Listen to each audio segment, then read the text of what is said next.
ಬೆಳಿಗ್ಗೆ ಬೆಳಿಗ್ಗೆ ನಮ್ಮ ಕ್ಯೂಟೀಸ್ನ ಮಾತಾಡ್ಸೋಣ ಅಂತ ಹೋದರೆ ನೋಡಿ ಈ ಬೇಬಿ ವೈಟ್ ರ್ಯಾಬಿಟ್ನ ಇಷ್ಟು ಡ್ರಾ ಮಾಡ್ತಾ ಇದೆ. ನನಗೆ ಹೊತ್ಕೊಂಡೇ ಹೋಗ್ತೀನಿ.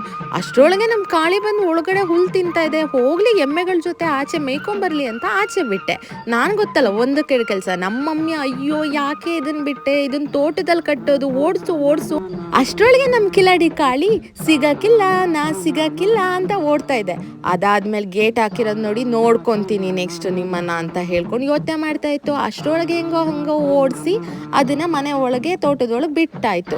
ನನ್ನ ಮನ್ಸಲ್ಲಿ ಗೊತ್ತಲ್ಲ, ನಾನೇನೋ ಭಾರಿ ದೊಡ್ಡ ಗನಂದರಿ ಕೆಲಸ ಮಾಡಿದ್ದೀನಿ, ಸುಸ್ತಾಯ್ತು ಅಂತ ಹೋಗ್ಬಿಟ್ಟು ಒಂದು ಸ್ಟ್ರೆಸ್ ತಗೊತಾ ಇದ್ದೆ. ಅದಾದ್ಮೇಲೆ ಇವತ್ತು ತೀರ್ಥಹಳ್ಳಿಲಿ ಒಂದು ಮದುವೆ ಇತ್ತು, ಹಾಗೆ ನಾನು ಹೋಗಿದ್ದೆ ಮದುವೆನಲ್ಲಿ. ನಮ್ಮ ಕಡೆ ಗೊತ್ತಲ್ಲ ಫುಲ್ ಬಾಡೂಟ ತಿನ್ಕೊಂಡು ಚೆನ್ನಾಗಿ ತಿನ್ಕೊಂಡು ಮನೆಗೆ ಬರಬೇಕಾದ್ರೆ ಆಲ್ರೆಡಿ ಸಂಜೆ ಆಗೇ ಹೋಯ್ತು. ಹಾಗೆ ನಮ್ಮ ಮಮ್ಮಿ ತೋಟಕ್ಕೆ ಹೋಗಿ ಕಾಳಿನ ಕರ್ಕೊಬಂದರು. ಅದಕ್ಕೆ ಒಂದಿಷ್ಟು ಅಕ್ಕಚ್ಚು ಕೊಡಿಸಿ, ಇವರೇ ಗೊತ್ತಾ ನಮ್ಮ ಗಣೇಶಗೂ ಒಂದಿಷ್ಟು ಅಕ್ಕಚ್ಚು ಕೊಡಿಸಿ ಒಳಗೆ ಎಲ್ಲವನ್ನ ಕಟ್ಟಬೇಕಾದ್ರೆ ಡೇ ಮುಗ್ದೋಯ್ತು.